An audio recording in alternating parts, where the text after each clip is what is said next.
본 영상은 강원도 영월의료원 공공의료협력팀에서 제공하는 정신건강교육 영상입니다. 나의 마음은 잘 지내고 있나요? 슬프고 두렵거나 아무것도 하기 싫거나 잠드는 것이 힘들거나 화가 나서 내 몸에 상처를 내거나 수업 시간에 집중하기 힘들거나 지금 위로가 필요할 때 나에게 혹시 마음의 치료가 필요한지 살펴보아야 합니다. 첫 번째, 조기정신증. 조기정신증 들어보셨나요? 정신질환의 뚜렷한 증상이 나오기 전 애매모호한 정신병적 증상이 나타나기 시작하는 전구기를 포함한 조현병 발병 전 단계를 조기정신증이라고 합니다.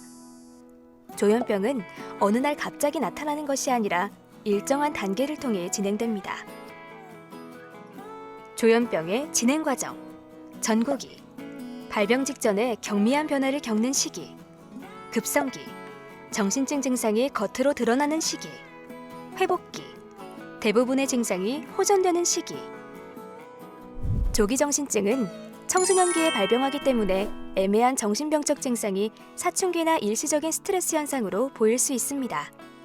그러나 치료되지 않고 방치할 경우 조현병으로 이환될 수 있어 전문가에게 전문적인 치료가 꼭 필요합니다. 조기정신증도 다른 신체 질환과 같이 적절한 치료와 교육을 통해 치료되고 회복될 수 있습니다. 조기정신증의 원인은 무엇일까요? 다양한 원인들이 있지만 뇌신경 전달 물질의 불균형이 대표적인 원인으로 알려져 있습니다. 신경 전달 물질의 불균형으로 망상, 환청 같은 조기정신증 증상이 생기는 것으로 누구에게나 나타날 수 있는 질환입니다.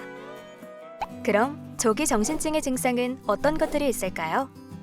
크게 세 가지의 변화를 살펴보도록 하겠습니다. 생각, 감정, 신체, 행동. 1. 생각의 변화. 집중하기 힘들고 기억력이 나빠지는 것 같다. 사람들이 나를 쳐다보거나 내 이야기를 하는 것 같이 느낀 적이 있다. 사람들이 나를 해치거나 죽이려 한다고 생각한 적이 있다. 2. 감정의 변화. 우울하다. 불안해하며 의심이 많아지고 긴장을 많이 한다. 쉽게 짜증내고 화를 잘 낸다. 기분 변화가 자주 일어난다. 3. 신체, 행동의 변화.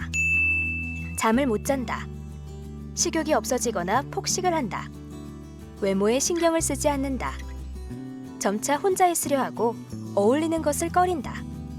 공부나 일을 하는데 의욕이 없고 전보다 어려워한다. 내가 마치 다른 사람이 된 것 같다.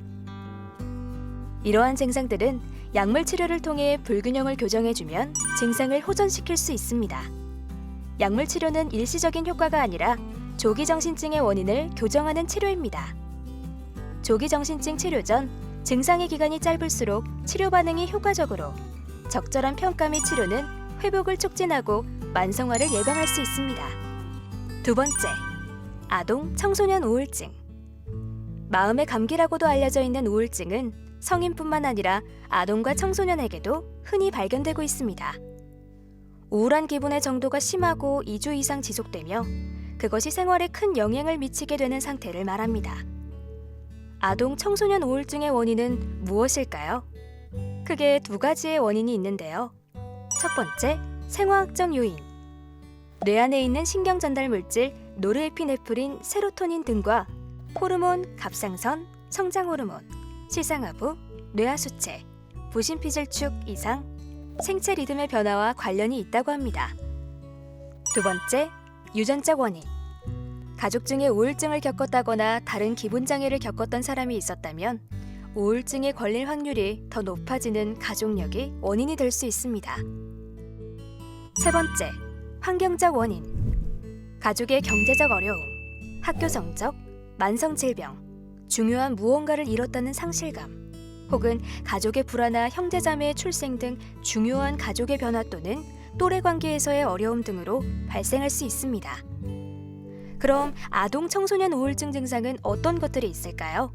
성인들은 우울하다라는 단어를 직접 사용하고 슬픔에 가까운 정서 표현이 많지만 아동, 청소년의 경우에는 우울하다 하지 않고 짜증을 내거나 화를 내는 방식으로 우울증을 표현하는 경우가 많습니다. 또는 성인은 살이 빠지는 변화를 보이지만 아동 청소년은 키가 크고 있는 중이기에 발달 단계에 맞게 체중이 늘지 않는다면 체중 변화가 있다고 봐야 합니다.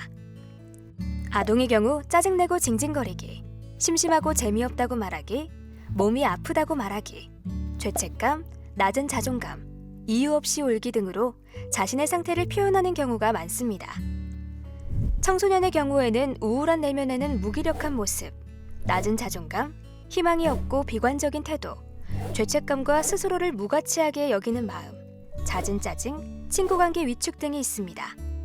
특히 주의 깊게 보셔야 할 부분은 친구관계인데요.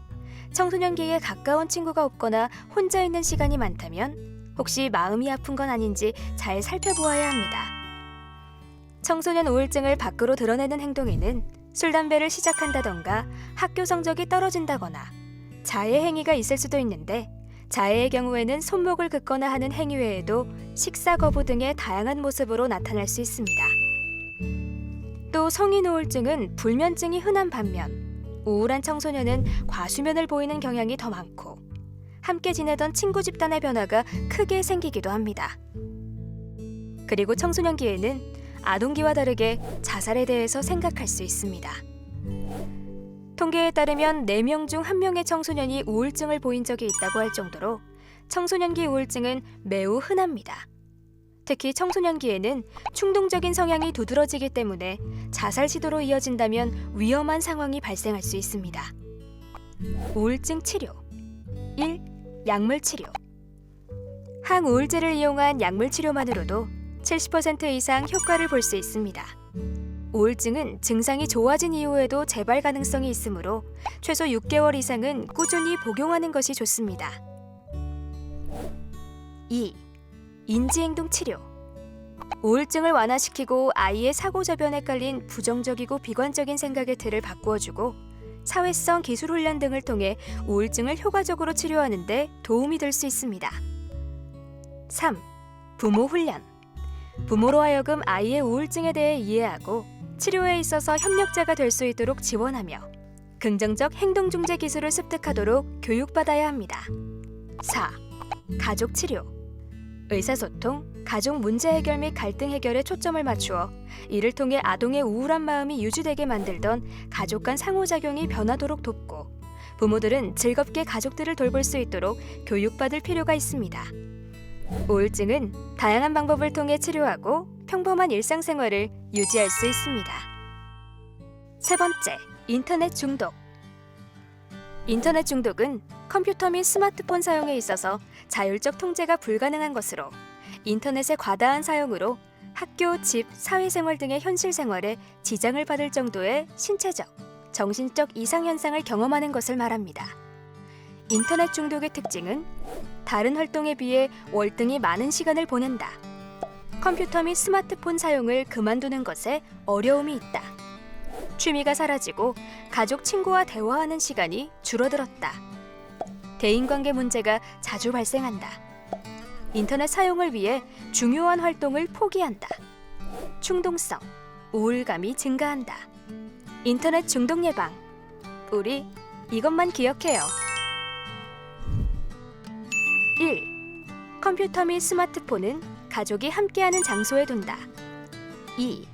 방과 후 할 일을 먼저 하고 컴퓨터 및 스마트폰을 켠다. 3. 학습을 위한 인터넷 활용을 늘린다. 인터넷 강의. 4. 하루 컴퓨터 및 스마트폰 사용 시간을 정해둔다. 5. 인터넷에 1시간 이상 머물지 않는다. 6.